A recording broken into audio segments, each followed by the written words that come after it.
আজি ৰঙৰে মেলা খেলুৱা নব দাদা নবয়ে ৰহানি কৰিলে জুৰুলা সদায় যেন মৰমবোৰ হৈ থাকে চিৰযুগমীয়া সদায় যেন মৰমবোৰ হয় চিৰযুগমীয়া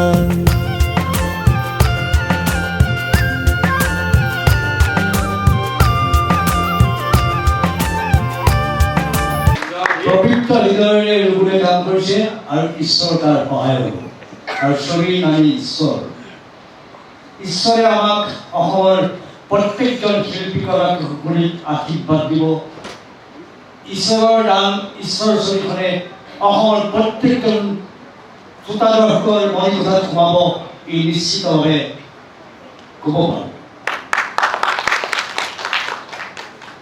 মই সেয়েহে সমুখীয়াত এই জ্যোতিষিত্ৰৰ চিত্ৰ প্ৰেক্ষাগৃহত উপস্থিত থকা সুধীজনক আপোনজনক চেনেহৰ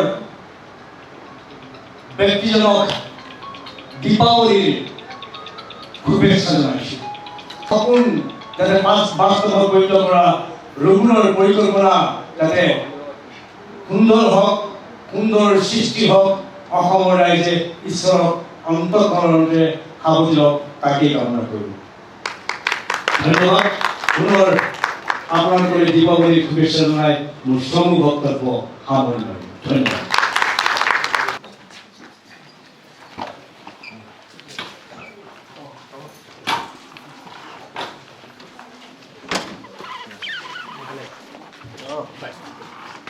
চিনাকি মানুহবিলাকো আছে ভাল হ'ব অৰুণাৰ আছে ছবিখন ভাল ট্ৰেইলাৰটো দেখি ভাল আছে কিন্তু ব্যৱসায়িক সফল ছবি হ'ব বুলি আশা কৰিব পৰা যায় উদ্দেশ্য থাকি আমিতো ছবি এতিয়া দৰ্শক আমি পাব্লিচিটি উদ্দেশ্য থাকি আমি ছবি অভিনয় কৰা পৰিচালনা কৰা ডাইৰেকশ্যন সকলো ক্ষেত্ৰত মানুহ আগবাঢ়ি যাব লাগিব এই পেণ্ডামিক চিটুৱেশ্যনটো সদায় নাথাকে আমি ভাল কাম সদায় দৰ্শকক দিব লাগিব আৰু মৰমটো আমি আদায় কৰিব লাগিব সেইটো শুভেচ্ছা থাকি ঈশ্বৰৰ লগত জড়িত সমূহ শিল্পী কৰাক বুলি শুভেচ্ছা জনাইছোঁ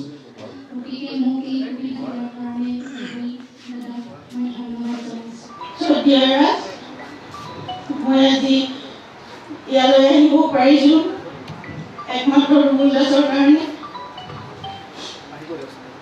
ৰুবুল দাসে মোক ইয়ালৈ নিমন্ত্ৰণ কৰি আনিছে আজি মই বহুত সুখী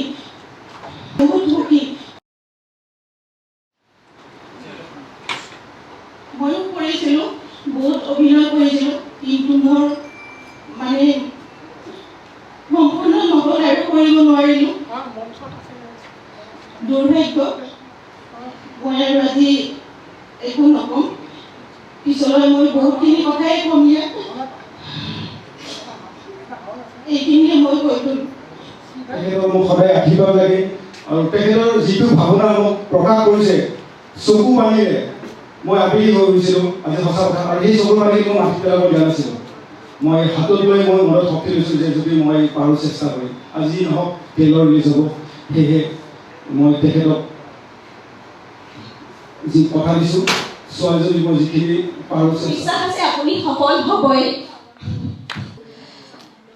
সুবিধা দিছে তাৰ কাৰণে মই ৰুবুলদাৰ বহুত ধন্যবাদ জনাইছোঁ আৰু এই ঈশ্বৰ ফিল্মখন যাতে বহুত জনপ্ৰিয় হয় তাকে ঈশ্বৰৰ ওচৰত বহুত প্ৰাৰ্থনা জনাইছোঁ ৰুবুলদা এই ঈশ্বৰ চিনেমাৰ এই শুভ মুহূৰ্তত শুভ অনুষ্ঠানত উপস্থিত থকা সৰুটি সুধীবৃন্দলৈ মই আন্তৰিক অভিনন্দন জনাইছোঁ আজি য'ত মই থিয় দি আছোঁ তাৰ একমাত্ৰ কাৰণ ৰুবুলদা কাৰণ তেওঁৰ অবিহনে মই হয়তো ইমানখিনি আগবাঢ়িব নোৱাৰিলোহেঁতেন বা মোৰ পৰিয়ালেও ইমানখিনি সহজে কৰিব নোৱাৰিলেহেঁতেন গতিকে প্ৰত্যেকটো খোজত ৰুবুলদাৰ এটা বিশেষ গুৰুত্ব আজি মই য'ত থিয় দি আছোঁ ৰুবুলদাৰ কৃপা বুলি ক'ব লাগিব আচলতে ৰুবুলদা আমাৰ গুৰু কম আৰু ফ্ৰেণ্ড বহুত বেছি ধন্যবাদ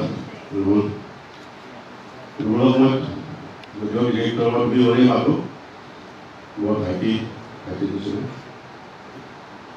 ৰুবুলক মই লগ পাইছিলোঁ এখন বসন্ত 15 বুলি এখন ভিচিডি কৰিছিলোঁ ডিৰেকশ্যন কৰিছিল ৰুবুলে চিনেমা জগতত এয়া প্ৰথম খোজ দিয়াৰ সুবিধাখন দিয়াৰ কাৰণে এনেকুৱা অজ্ঞ ব্যক্তি এজনক আগুৱাই লৈ যোৱাৰ চেষ্টা কৰাৰ কাৰণে মোৰ ভাতৃপ্ৰতিম ৰুবুল দাসদেৱক আন্তৰিক ধন্যবাদ আৰু কৃতজ্ঞতা জনাইছোঁ।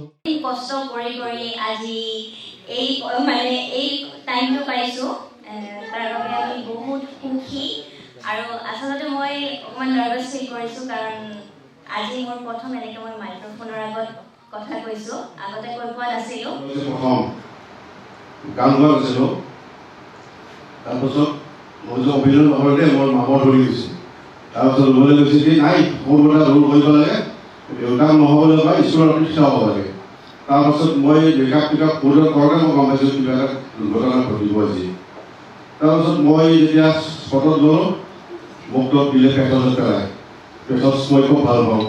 তেতিয়া মই অভিনয় কৰিবলৈ ভালদৰে অভিনয় কৰিলোঁ। সেইখন প্ৰথম ৰুবলক লগ পাইছোঁ। তাৰপাছত মই ফুটপাথৰ ভিতৰত লগ পালোঁ। সেইটো আমাক বহুত ঘাট প্ৰতিঘাত কৰিছে। সেইখনত বহুত মানে বেলেগৰ কাৰণে মনোমালিন্য হৈছিল, কিন্তু যদি মোক ৰুবলৈ এবাৰ লাগে সেইখন এতিয়াও চোকা হৈ গ'ল। আৰু আগবাঢ়ি যাব পাৰোঁ আৰু আপোনালোকৰ মাজত ধুনীয়া ধুনীয়া খুব সুন্দৰ গীত মই আগবঢ়াব পাৰোঁ, সেয়াই কৈ পেলাই মোৰ বক্তৃতা সামৰণি মাৰিছোঁ। আজি ইয়াত এইখিনি ঠাইত থকাটো পৰিচালক ৰুবুল দাসক ৰুবুল দাক মই আজিৰ পৰা চাগে 6-7 বছৰতে চিনাকি, বহুত পুৰণি চিনাকি। চ' মোৰ চাগে এইটো প্ৰথম গীত আছিলে ভিডিঅ' কৰা, মোৰ যোন তেনেকুৱা এটা গীত আছিলে। চ' সেই গীতটি মই প্ৰথম ভিডিঅ' বনাওঁতে ৰুবুল দাক লগ পাইছিলোঁ। ৰুবুল দাক তেতিয়া কেমেৰাত আছিলে। চ' চাওক মানে মানুহৰ চেঞ্জিংটো কেনেকৈ হয়। আমি তেতিয়া ভিডিঅ' এটা এলবাম কৰিছিলোঁ আৰু ৰুবুল দা আছিলে কেমেৰাত আহিছিলে। চ' এতিয়া ৰুবুল দা ক'ত কেমেৰাৰ পৰা আহি কিনে এতিয়া পৰিচালক প্লাছ এক্টৰ। চ' দুইটা মানুহৰ মানে সময় চেঞ্জ হওঁতে বেছি সময় নালাগে। চ' সেই চব ঈশ্বৰৰ খেলা। ফুটপাথৰ হিৰো সেইখনত মোক দৰ্শক হিচাপে আমন্ত্ৰণ কৰিছিলে আৰু ছবিখন মই চাইছিলোঁ মোৰ পৰিয়ালবৰ্গৰ লগত, আৰু আমি খুব উৎসাহিত হৈছিলোঁ যে এজন ইমান কম বয়সীয়া চফৰ ডেকা এজনে ইমান ডাঙৰ এটা কনষ্ট্ৰাকটিভ প্ৰজেক্ট হাতত লৈ যে আগবাঢ়িব সাহস কৰিছে। তেতিয়াই মই মোৰ মনত উদয় হৈছিলে যে ভৱিষ্যতলৈ এই ডেকা ল'ৰাজনে এদিন আৰু ইয়াতকৈ বহুত ভাল ভাল চিনেমা আমাৰ অসমবাসীক তেতিয়াই আশা ৰাখিছিলোঁ। এদিন তেওঁ মোক ষ্টুডিঅ'ত মাতিলে, মই গ'লোঁ, মোৰ মাৰ লগত গ'লোঁ, কথা পাতিলে এনেকৈ। তাৰপিছত আমি বহুখিনি কামেই কৰিলোঁ আৰু মই ভবা নাছিলোঁ যে মই সঁচাকৈ এখন চিনেমা প্ৰথম এই লাইনটোত মই খোজ পেলাই যে মই এখন চিনেমা কৰিবলৈ পাম, মই সেইটো সপোনতো ভবা নাছিলোঁ। আৰু মোৰ বায়ে কথা এটা কৈছিলে, মোৰ আজিও সেইটো মনত পৰে।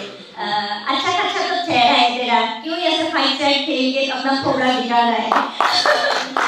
মই মোক শিকাই কেমেৰাৰ আগত কোন কেনেকৈ থাকিব লাগে, কেনেকৈ পোজ দিব লাগে, ফ্ৰেম কেনেকৈ ধৰিব লাগে, লাইট কোনফালে, মোক সকলোখিনি তেওঁ শিকাইছে। গতিকে তেওঁৰ বাবে মই এটা বিগ থেংক ইউ মই ৰুবুলক দিব বিচাৰিছোঁ। থেংক ইউ ৰুবুল দা।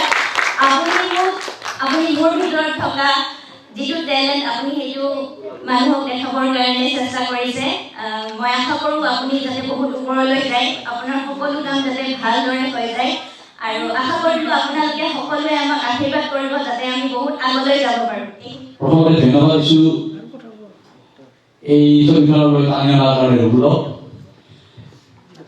নাম ধৰি মাতো আজি পৰিচালক যদিও বয়সত সৰু কাৰণে মৰম কৰোঁ। আগৰ পৰা নামটো শুনি আছোঁ, তেখেতেও শুনি আছে, কিন্তু প্ৰত্যক্ষভাৱে আমি লগ পালোঁ এখন চিৰিয়েল এখনৰ পাইলট এপিছ'ড এটাত। ঈশ্বৰৰ লগত জড়িত সমূহ অভিনেতা অভিনেত্ৰী, শিল্পী কলাকুশলীসকল, লগতে ছবিখনৰ শুভাকাংক্ষী ৰাইজ, ৰুবুল দাসে চিনেমাখন কৰাৰ পৰাই মই এইখনৰ প্ৰচাৰৰ লগত জড়িত হৈ আছোঁ। মই বিশেষকৈ সাংস্কৃতিক সাংবাদিকতা কৰোঁ। ইয়াৰ আগৰ ফুটপাথৰ হিৰোখনতো মই কৰিছিলোঁ। যদিও মই প্ৰফেচনেলি কৰোঁ কামবোৰ, কিন্তু ৰুবুল দাসক প্ৰথম ফুটপাথৰ হিৰোৰ পৰা লগ পাইছোঁ। তাৰপিছত আমাৰ বন্ধুত্বটো বাঢ়ি গ'ল। এতিয়া বন্ধুসুলভভাৱে কামি কৰোঁ। প্ৰফেচনেলটো আমি এৰি চলোঁ। তো সেনেকুৱাকৈ কামবিলাক আগবাঢ়ি আছে। বহু নতুন অভিনেতা অভিনেত্ৰীকো লগ পাইছোঁ।